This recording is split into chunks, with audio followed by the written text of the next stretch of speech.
Well, I'm here today with Lauren Peckham, who is an important student at the University of Rhode Island. She's the president of the Student Senate, I believe, and she's been taking peace psychology this spring semester of 2025. So we'll talk a little bit about what that experience has been like. But Lauren, I'd like to start by having you describe what you do as a student leader at the university and a little bit about how the course may have fit into what you need to do. Yeah, of course. So, in my role in the Student Senate, I'm the Speaker of the Assembly. I have a pretty important position where I help lead through our meetings. I invite guest speakers like URI faculty and staff, and even sometimes local Rhode Island community members to come and talk with the student senators on different, they can be URI related policies. Like we have been discussing a new hazing policy that is being proposed to Rhode Island legislation. So they wanted some actual student feedback on that. Um, we do a lot of just kind of legislation based bills to help improve the student environment and the relationships between students, staff, and faculty. Um, I'm also in a couple other different clubs and organizations on campus. I'm currently the vice president of Pink Women, which is a multicultural sisterhood here on. We We do is froze. mainly advocacy and mentorship, and we also do a lot of community service. Okay. Oh, That's is it unfrozen? yeah, it's just a momentary blink, but that's a full plate. Lauren, you must be really Yes. busy. You Yeah, it can definitely feel overwhelming sometimes, but I think just with organizational skills and time management, it can be really helpful. And I also think that using what I learn in my classes can also be really helpful with navigating. yeah. Yeah. I often found, now it's been a long time since I was a student, but I often found that the value of the courses didn't become clear to me until a couple of years after I'd finished the course. So that's one thing. Hmm. I don't think I was as organized as you are when I was a student, but I think I've learned some techniques of organization just out of necessity as I Hmm. went along. And I admire people who are more organized than I am. It's really something that keeps me humble. Uh, uh, but I find the learning process very interesting as a general thing. Hmm. And one of the courses I've taught at URI was psychology of learning a few times. Um, and especially in recent decades with the emergence of cognitive psychology, telling us more about things like confirmation bias and other kinds of Hmm. biases. Uh, that has helped me to understand learning better and what people take away from their experiences. And it's also helped me, I think, in teaching to have an idea of what to put in front of students. Hmm. Um, yeah, so but I do admire the things that you do, and you're certainly an excellent student academically, but to do all of those other things is really quite remarkable. Oh, Uh, well, thank you. yeah. So we've gone through a course that started out with a section on the psychology of violence, Hmm. and that was followed by a section on the psychology of nonviolence, which a lot of people find very novel. Never Mm. heard of it before. And then we've talked about some things that are available in other courses, like in political science and criminology and so on. um, Hmm. in international relations. We've talked about mediation and diplomacy and negotiation. And now we're in the last section of the course, and we're talking a little bit about culture and how public policy influences um, violence Hmm.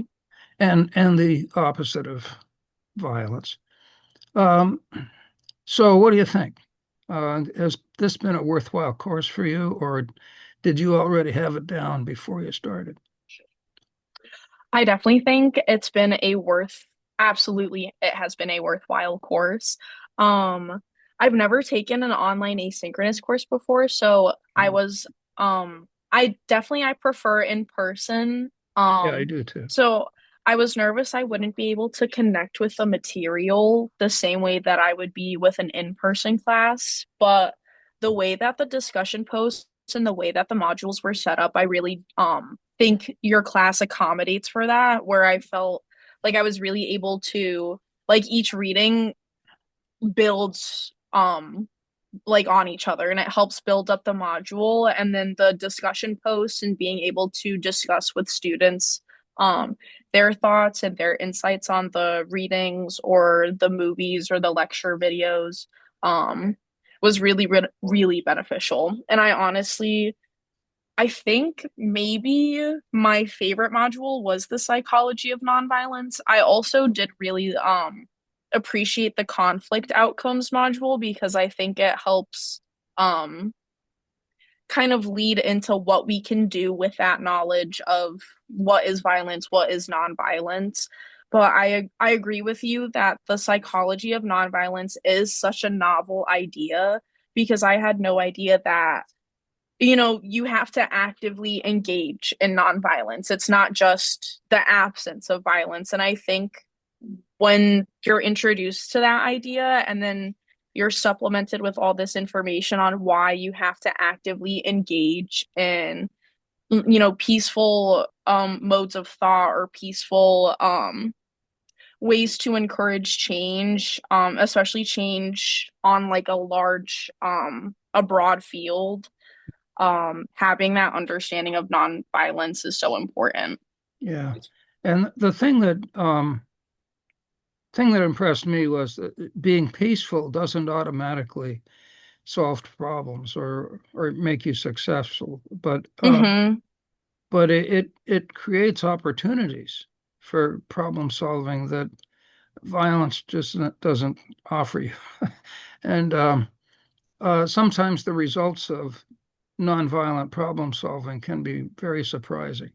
Back in the 1930s, some of the Quakers and pacifists started to get interested in the work of Gandhi. And Mm-hmm. one of them was a guy named Musti. And he called Gandhi's approach moral jiu-jitsu. It was Mm-hmm. like it reminded him of a martial art in which the fighter makes use of his opponent's strengths and uses those against the opponent in a Mm-hmm. creative way. So the creativity is was impressive to him, and the surprising results were kind of impressive. And Mm-hmm. I guess that's what struck me when I started to learn about Martin Luther King from uh, his staff member Bernard Lafayette. Mm-hmm. I was in middle age, or even past middle age. I was, about 50. But the thing that struck me most about Martin Luther King was something like that moral jiu-jitsu idea. Mm-hmm. That King had this wisdom about human psychology that enabled him to take steps that were risky, but that he felt had a much greater chance of success than the average person might think, Mm-hmm. because he had this depth of understanding of human nature and what's important to people. Um, And that's what got me hooked. That that that idea that wow, here's a guy who understands psychology in a way that I don't, and that I wish my field would really be studying more. Hmm. So yeah, so yeah, I the applicability to everyday life, I guess, is important to me, and I still have a lot of students who I don't know if they're just trying to please me or whatever, but they talk about being peaceful and um, uh, avoiding violence and stuff. But that's only part of it. The creativity, I think, is the really interesting part, and the part that's psychologically important and also Hmm. potentially really useful in everyday affairs. I agree. I think with Dr. King's principles and just learning more about Martin Luther King, I talked about it a little bit briefly in one of my discussion posts, but I definitely think that like my middle school slash high school education didn't we read his I Have a Dream speech. And then, we talked about it for a day and that was kind of it. So I really appreciated the opportunity like that this class had with being able to learn more in depth about it and get like a collegiate understanding of his practices and his beliefs. And I think what was the most kind of perspective shifting for me when learning about his principles was the act of the like separating the act from the person or Right, separating the evil from the individual. And right, I think that that is something that I now think about a lot when I'm in team dynamics or in collaborative settings or student groups like that. And right. you know, not that like not Yeah, because obviously in a team setting, not everyone agrees and not everyone yeah, is going to agree, and that's okay. But having that perspective of you need to be able to separate your disagreement with the person whose opinion it is yeah, yeah. Well, you froze again for a minute. from like a college, like for people around my age, for younger people, I think, oh, sorry, is So it working again? it is. It's not bad enough to stop us. It's okay. And Okay, good. I agree with you. That's principle number three in King's list. It's the idea that he's in his words he's saying attack the problem, not the people who are responsible currently for the implementing the problem. Um, and other systems for problem solving, like the Covey system and other systems that you find maybe in the business college or in a cognitive Hmm. psychology course, they'll all have something like that, separating the person from the problem. But in King's case, that's one of six principles that all sort of together to create kind of I think of it as a model of wellness. That if you're going to be a high functioning person and able to lead when necessary and collaborate when necessary and just steer your way through problem solving, there's a way of being that's probably you know best for that. And Dr. King provides his conception of what that looks like in the principles. Hmm. Um, I definitely like the way that I felt it was. I don't know if concise is the right word, but I appreciate the straightforwardness of it because I think that when you're straightforward in a way that you can explain, like if you can explain your practices in a straightforward and understanding way that a general audience can understand, I think that makes practicing nonviolence more accessible for right. everybody because they can understand the premises that they need to build upon or that they need to practice to engage in nonviolence. Yeah. I think he did he homed in on the things that people worried about when he was asking people to follow him. You know, Mm-hmm. the first principle addresses the fact that his people were afraid. They Mm-hmm. thought that they were going to get killed if they were nonviolent. And the other principles each address either some source of anxiety or some glitch in human nature, Mm-hmm. some bias that often led people astray and led them into violence. And he had something to say about those things Mm-hmm. and what to. He had suggestions about what to do about it. But so I guess the yeah. What else? What else about the principle did you notice? Um, Sorry, I'm It, also I'm looking at my notes. that's okay. Um, I think you've already I think shown a little more interest and knowledge about them than some people in the class. But I'm going to catch people up by making the final exam mostly about the principles.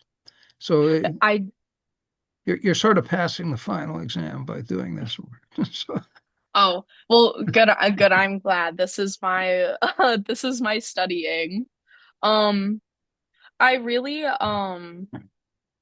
I liked the idea of the universe being on the side of justice and like the the absolute faith in peace, in justice, and that somehow it will like justice will prevail. I think I can I really appreciate like it's nice to see that the principles are a mixture of both solid not faith-based but more kind of factor logic based, which yeah, I can appreciate as with the logic thinking, but I also I appreciate the like emotional and the like faith-based kind belief yeah, that Dr. King encourages that justice that you need to have faith in justice. And I think by having faith in other people, faith in the belief of nonviolence and faith in practicing it, I think if you believe in practicing it, then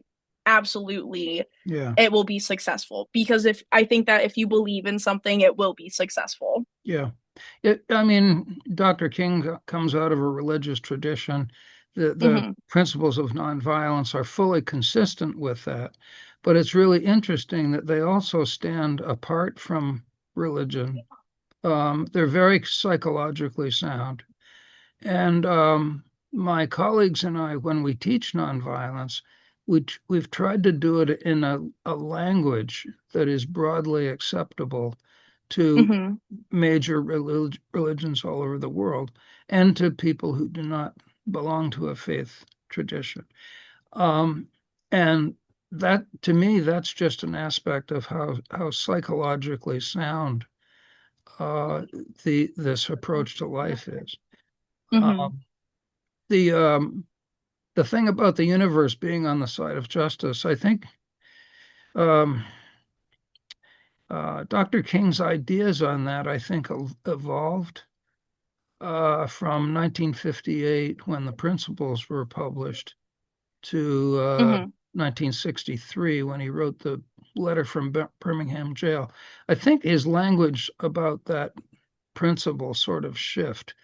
And in 1958, he's saying um, the people, followers of nonviolence, have deep faith that the universe is on the side of justice. Hmm. By the letter from Birmingham jail, he's saying, you can't just wait and let time solve your problems. You have to take action. And sometimes Mm. a time comes when we have to uh, write this letter for one thing, and Hmm. mount these campaigns for civil rights and voting rights because we can't wait any longer.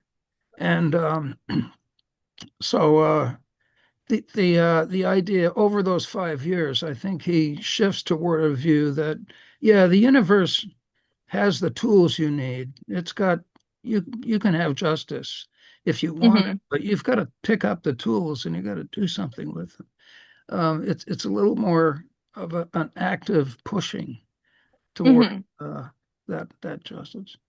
So I I find that interesting that even within his short career, his ideas did evolve a little bit. Yeah. Yeah, I agree that that's a I appreciate I feel like I'm learning more from this conversation, so thank you. And I agree that is it's cool to see how people in general, but especially such iconic figures in the history of nonviolence, how they have evolved over such a short period. And I think it's really inspirational for people now. Like even for me now, I think people who want to practice nonviolence, everyone has a starting point. Dr. King had a starting point, and even from 1958, he went from point B to point E. And I yeah, think that's just proof that anyone can do it. You don't have to be Dr. King, you don't have to be Gandhi. You could be a college student, or you could be working a 9 to 5, and you can still evolve within 5 short years and change or add to your perspective or yeah, thinking behind it. yeah. And I think I don't know if he put it this way to himself, but um, I've read a lot of Dr. King and nonviolence in general, and I think part of the secret of it is learning how to get out of your own way, Mm, because a lot of the impulsive violence and retaliation and stuff that we indulge ourselves in just makes things worse. And if we stop making things worse, then we have a chance to make things better. And being nonviolent alone probably won't do it. Being peaceful alone probably won't do it. But if we can stop some of these things that mess us up, then yeah. almost always we get better. Hmm. It's sort of like if you can rid yourself of an addiction, you Hmm. can have a healthier life, and it has that quality to it somehow. Um, Yeah. and it also, oh, I mean, there's so much to it. I mean, it places demands on your intelligence and creativity that I think you have to work up to because, you don't do pre-calculus math in grade 3. You got to work up. Hmm. And the ability to solve problems and be creative is something that fortunately can grow. And the thing that I think we can have faith in, and this is not a religious faith, it's just, we can have faith in the learning process. That, Hmm. if we practice and study and practice some more and just live with ideas and let them grow uh, and climb up that learning curve, we'll become more adept and more Hmm. capable over time. Um, and that, you know, that's why in my courses I do little things that try to encourage the learning process, um, making use of things that I know influence the learning process. Yeah. One example in our courses is that, I make you post over at least 3 days a week. And that is to encourage distribution of effort, Hmm. which is one of the strongest factors in learning. um, and it can be promoted mechanically the way I do it, just by saying this is what you get points for. Um, Yeah. but even if you just go through the motions, it'll work. And so that's just a little example of having faith in human learning. Hmm. And you know, The channel is called Learning Nonviolence for a reason. Yeah. So anyway, I'm sorry I went off on a little sermon there. No, don't be sorry. But so what's coming up? This is the last week of the teaching semester. Yeah, it's a big end of the semester, so I'm a senior, so I'm gonna be graduating in May, which I'm excited about. I'm a triple major. I'm a psychology, criminal justice, and political science major. So I'm the commencement speaker for the College of Health Sciences for my psychology degree. So if you're at the May 17th ceremony, then I will see you there if not. But I know that it's Okay. recorded and everything. I'll be I'll be watching the recording for sure. I don't know if um I don't have a trip to campus scheduled at the moment. You know, I'm working from Maryland, and Hmm. it's I have to plan those trips rather carefully at this time of my life. But I would love to be there, and Um, I'd love to be able to see you uh, do the commencement speech. And that's a well, great I will honor. Congratulations. thank you, thank you. It was an honor to even have the opportunity to apply, but I really am excited to have the opportunity to talk to all my peers. And I Yeah. will definitely send you the YouTube link to the commencement Oh, speech. please. Yeah. Please do. Yeah. Well, it's been a good semester academically for me. And this class has some remarkable students in it. Uh, Mm, and I've uh, I've tried to be in touch with a few of them. I hmm. think Ariana did one of these conversations recently, just before she deployed to Korea.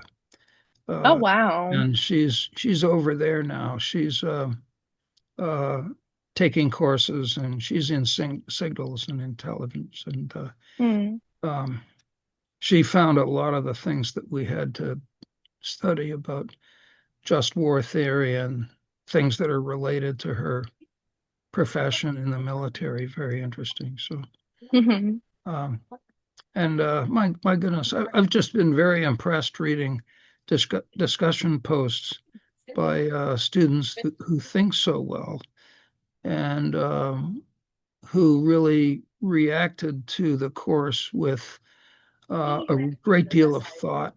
And the individual perspectives of different students Hmm. is something that I love reading about. So, yeah. So, I agree. I could tell from the chapter in the textbook that features the student stories and the student reactions to right. the Yeah. reading, which Yeah. I really, really enjoyed that chapter. Uh, yeah. And it was great to just be able to stand back and let the students tell what their reactions were to those movies. Hmm. That's chapter 2 in our book, the Nonviolence Origins and Outcomes.